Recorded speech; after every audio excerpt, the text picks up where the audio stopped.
ओम श्री गणेशाय नमः। जय श्रीमन्नारायण, जय आदिशक्ति माता। दोस्तों, आज हमारे चैनल पर सुनेंगे भगवत गीता का सार। दोस्तों, भगवत गीता सुनने से सभी कष्टों का अंत हो जाता है और जो भी कोई मन में प्रश्न उठते हैं उनके हर सवालों का जवाब मिल जाता है। दोस्तों, आइए कथा को श्रवण करते हैं।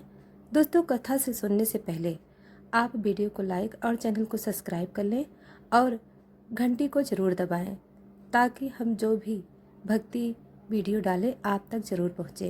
तो दोस्तों, आइए कथा को प्रारंभ करते हैं। दोस्तों, श्री कृष्ण की अद्भुत वाणी हमारे चैनल पर रोज़ सुनिए। संस्कार प्रथम संस्कार माना गया है। यह संस्कार उस समय से जुड़ा होता है जब शिशु का अस्तित्व मात्र गर्भ में ही होता है।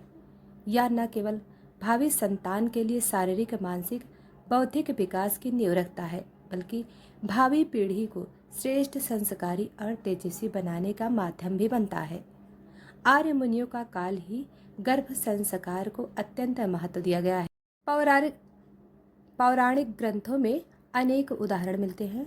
दोस्तों, जैसे माता कुंती ने मंत्र बल से देवताओं का आवाहन कर उत्तम संतानें प्राप्त की, और माता कौशल्या भी, माता देवकी भी और माता अनसुईया भी अपने गर्भकाल में विशेष नियम, आचरण और साधनाएं अपनाई थी, जिससे उनकी संतानें मर्यादा पुरुषोत्तम, योगेश्वर व तपस्वी बनी।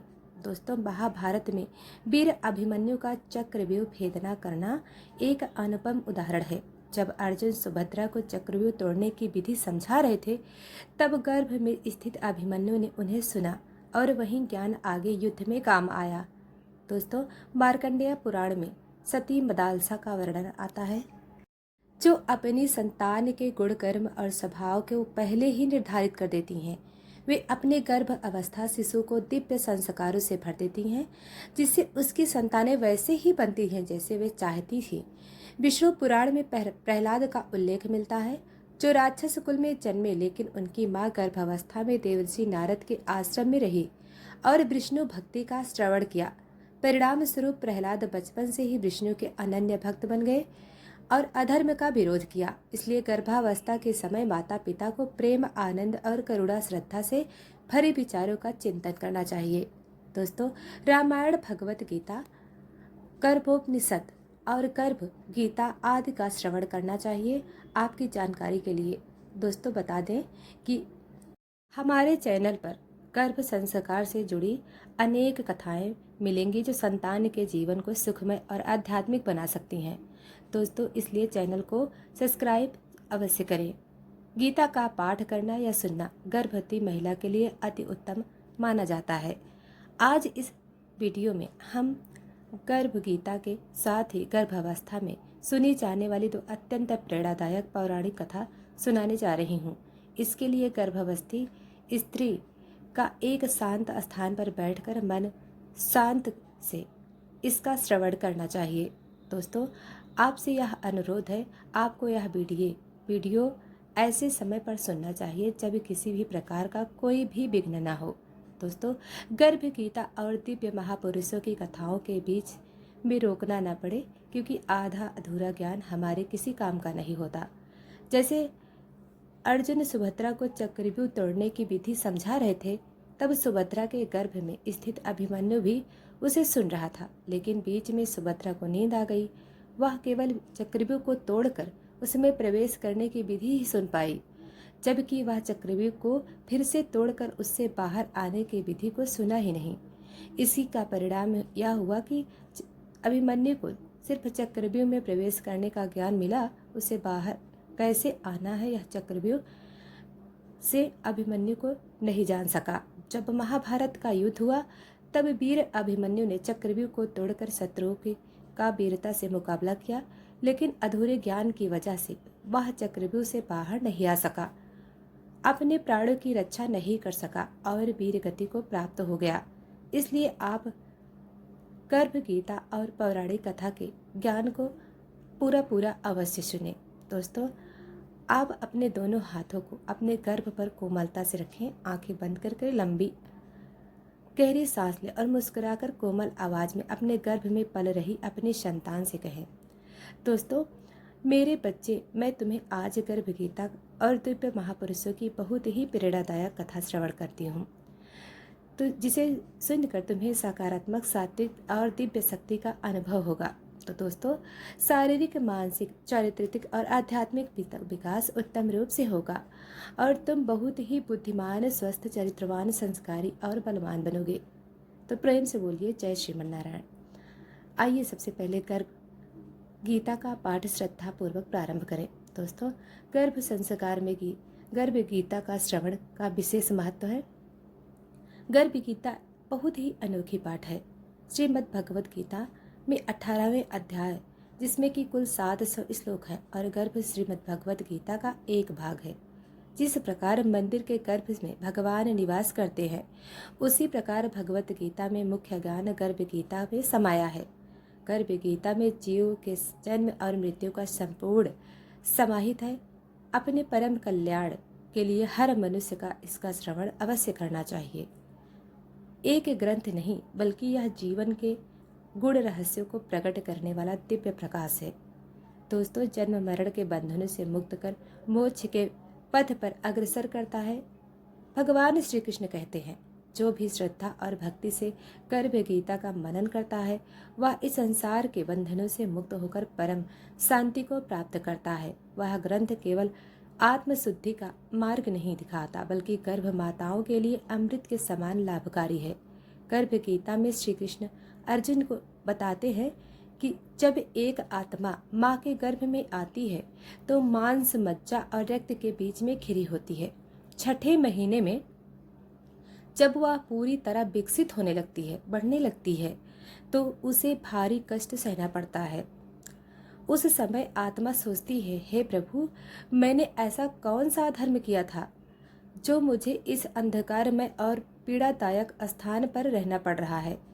दोस्तों, गर्भ में पल रही आत्मा ईश्वर से प्रार्थना करती है कि वह इस मोह भरी दुनिया में जन्म नहीं लेना चाहती। दोस्तों, लेकिन कर्मों के अनुसार उसका जन्म निश्चित होता है और ईश्वर उसकी प्रार्थना को अनसुना कर देते हैं। भगवान श्री कृष्ण कहते हैं, गर्भ में जीव को मृत्यु लोक से भी अधिक कष्ट भोगना पड़ता है और यह कष्ट उसके पूर्व जन्मों के कर्मों के आधार पर निर्धारित होता है। गर्भ में रहते हुए आत्मा अपने बुरे कर्मों पर पछताती है और संकल्प करती है, जीवन में अच्छे ही काम करेंगे। जैसे जैसे जन्म का समय नज़दीक आता है, वह सब कुछ भूलने लगती है।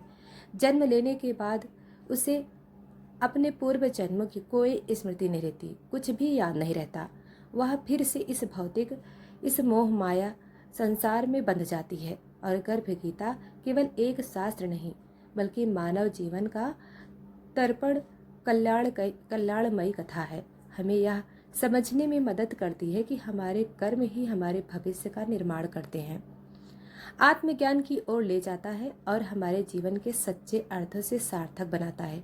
दोस्तों, भगवान श्री कृष्ण कहते हैं, भगवान श्री कृष्ण का वचन है कि जो भी प्राणी इस गर्भ गीता का सद्भावना से विचार और मनन करता है, वह फिर गर्भ अवस्था में नहीं जाता है। उसे जीवन मरण के चक्र से छुटकारा मिल जाता है। ऐसी पवित्र आत्मा को भगवान के श्री चरणों में स्थान मिलता है। इसलिए हम सभी को गर्भ गीता का अनुसरण करना चाहिए। गर्भावस्था में माँ संतान का भाग्य भी निर्माण करती है। इसलिए यह मान्यता भी है कि जो गर्भावस्था में स्त्री गर्भ गीता का नित्य श्रवण करके सही चिंतन और मनन के द्वारा अपनाती है, वह गर्भावस्था के दौरान आने वाली विभिन्न समस्याओं और अड़चनों को आसानी से पार कर लेती है।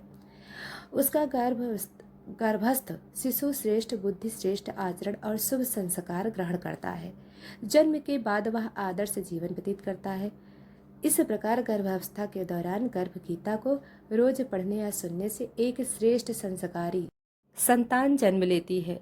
गर्भ गीता में भगवान श्री कृष्ण और धनुर्धर अर्जुन के मध्य एक दिव्य संवाद है, जिसमें अर्जुन उत्सुकता पूर्वक भगवान श्री कृष्ण से पूछते हैं और भगवान श्री कृष्ण संपूर्ण सृष्टि के प्रत्येक प्राणी मात्र कल्याण हेतु अर्जुन के सभी प्रश्नों का उत्तर देकर जिसकी जिज्ञासा शांत करते हैं। अर्जुन भगवान श्री कृष्ण से पूछते हैं, हे मधुसूदन, कृपया आप मुझे बताइए कि प्राणी जब गर्भ योनि में आता है तो वह अपने किस गुण दोषों के कारण आता है।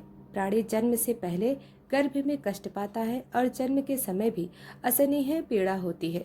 इसके बाद भी वह रोग पीड़ा के कारण दुख भोगता है।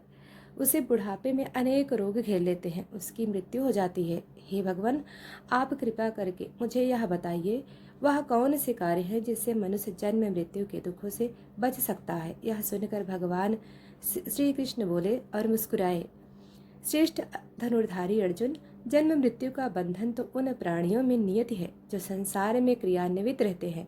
जो प्राणी संसार में नष्ट होने वाले पदार्थों से प्रेम करते हैं, वे संसार में नश्वर वस्तुओं की इच्छा रखते हैं। यह पदार्थ मैंने पाया है और वह मैं पाऊंगा, ऐसा चिंतन इस प्राणी के मन से उतरती ही नहीं है।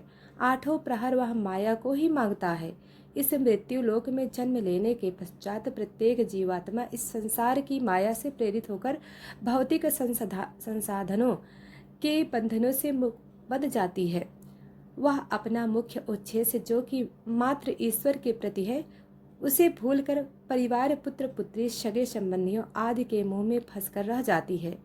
जन्म से मृत्यु पर्यंत तक इन सभी में फंसे होने के बाद जब जीव का आत्मा अंतिम समय आता है तो वह अपनी अधूरी इच्छाओं के बारे में ही सोचते हैं, प्राण त्यागता है।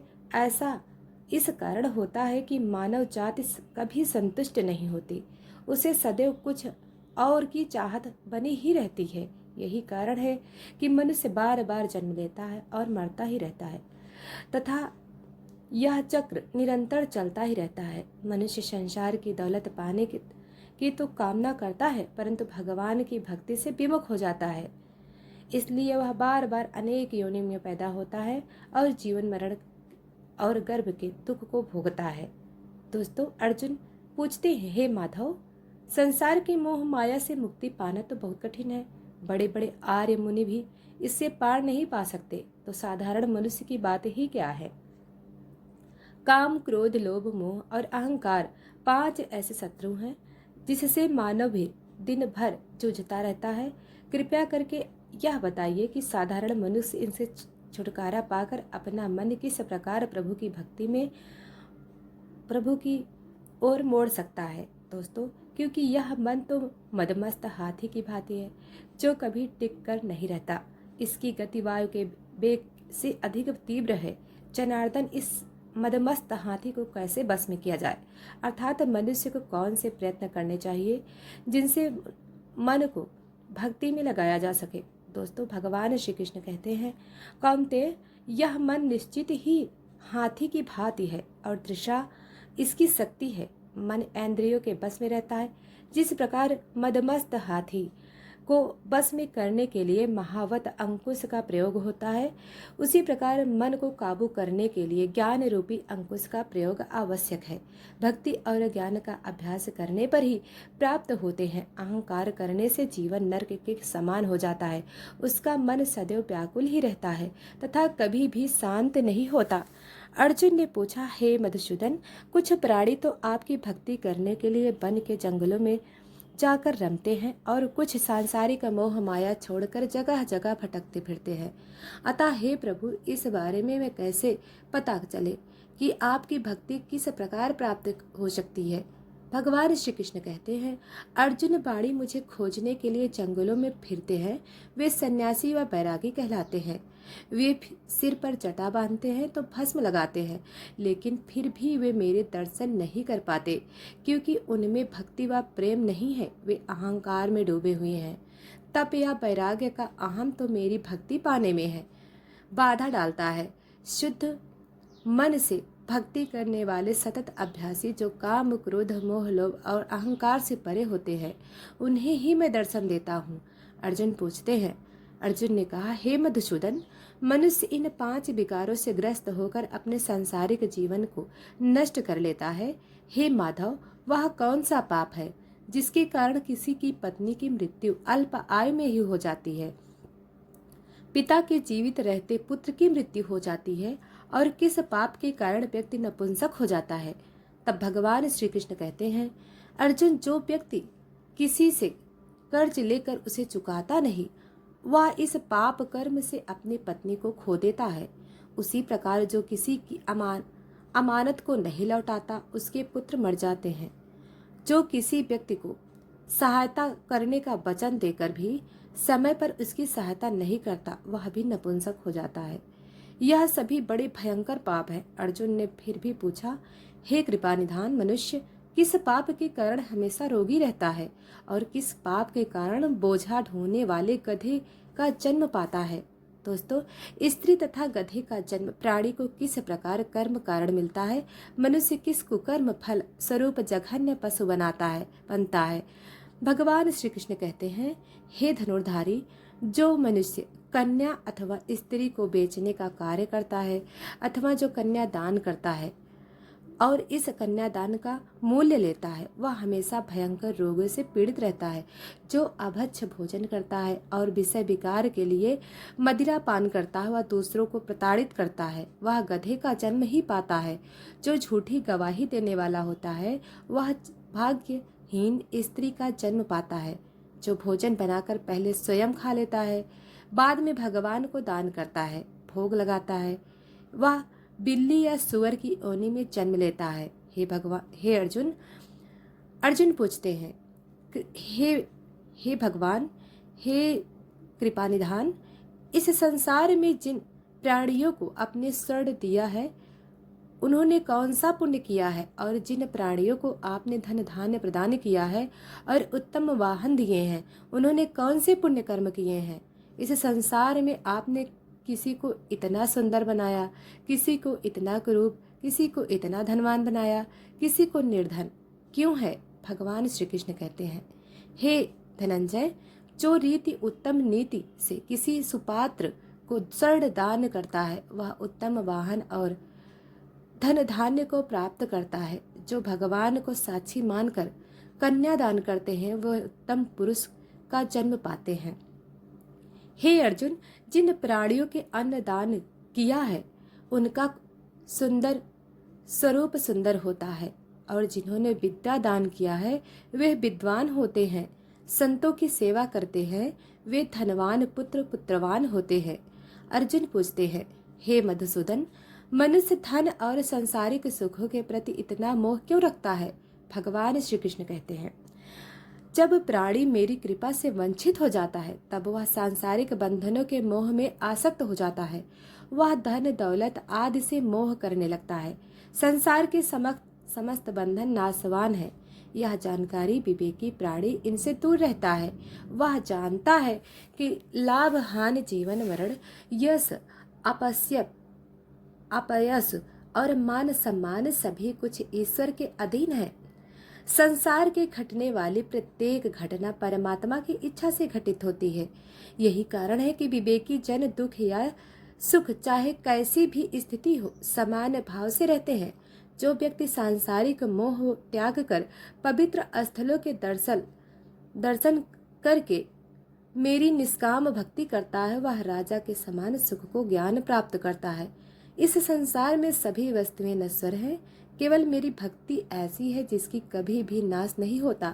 दोस्तों, अर्जुन पूछते हैं, हे मधुसूदन, मनुष्य में शारीरिक रोग जैसे रक्त विकार, खंड वायु, अधता तथा अपंगता आदि का त्याग का क्या कारण है। यह रोग क्यों होते हैं। तो भगवान श्री कृष्ण कहते हैं, मेरी भक्ति से विमुख होकर माया में लिप्त हो जाते हैं वे क्रोधी, रक्त विकारी, आलसी, दरिद्रशील, संयम रहित, खंड वायु जैसे रोगों से ग्रसित होते हैं। जो स्त्री अपने पतिव्रता धर्म का पालन नहीं करती वह स्वयं रहित ज्योतिहीनता जैसे विकारों से ग्रस्त रहती है।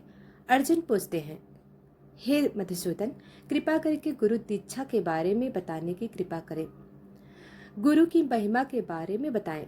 तब भगवान श्री कृष्ण कहते हैं, धनुर्धारी, तुम्हारा यह प्रश्न मानव जाति के लिए अति कल्याणकारी है। तुम धन्य हो और धन्य है तुम्हारी माता। पार्थ, ब्रह्मचारी और संयमी पुरुष जो ईश्वर की भक्ति में परोपकार में लगा हो उसे ही अपना गुरु बनाना चाहिए। गुरु के माध्यम से ही ईश्वर की प्राप्ति होती है, अन्यथा नहीं। इसलिए अपने गुरु की देखभाल में ही मेरी पूजा करें। गुरु का निरादर करने वाला मनुष्य कभी ईश्वर की प्राप्ति नहीं कर सकता। वह आजीवन मृत्यु लोक में भटकता रहता है। ऐसे व्यक्ति को तो ना मुख भी नहीं देखना चाहिए। गुरु की कृपा से विमुख प्राणी का मुख देखना भी पाप होता है। हे अर्जुन, सारे संसार के गुरु जगन्नाथ है। विद्या का गुरु काशी, चारों वर्णों के का गुरु ब्राह्मण, ब्राह्मण का गुरु सन्यासी। सन्यासी उसे कहते हैं जो सब कुछ त्याग कर मुझ में रम गया हो। वह ब्रह्मांड जगत गुरु है। जो गुरु का भक्त है वह मेरा भक्त है। जो गृहस्थ गुरु से विमुख होता है वह चांडाल के समान है। जिस जगह मदिरा का स्थान हो, गंगा जल भी अपवित्र होता है। उसी तरह गुरु से विमुख व्यक्ति का भजन भी अपवित्र होता है। उसके सभी कार्य निष्फल होते हैं। ऐसा व्यक्ति कुकर, सूकर, गर्द, काक इन योनियों को पाता है। वह अजगर, सर्प के समान आलस्य में डूबा तिरस्कार पाता है। हे कौन्तेय, गुरु दीक्षा के बिना प्राणी का उद्धार संभव नहीं है। जो गुरु की सेवा करता है उसको कई अश्वमेघ यज्ञ के पुण्य का फल मिलता है। हे अर्जुन, जो प्राणी गर्भ गीता में अंकित हमारे इस संवाद को पढ़ेंगे अथवा सुनेंगे, वे गर्भ के दुख से बचेंगे। वे नरक लोक के 84 लाख योनियों में जन्म मरण के चक्कर से मुक्त हो जाएंगे। भगवान श्री कृष्ण के मुखर बिंद से इस प्रसंग को अर्जुन ने बड़े ध्यान से सुना। इसी प्रसंग को गर्भ गीता के नाम से जाना जाता है। दोस्तों ये रही गर्भ गीता की कथा। तो दोस्तों वीडियो को लाइक सब्सक्राइब नहीं किया है तो अभी कर लें। धन्यवाद।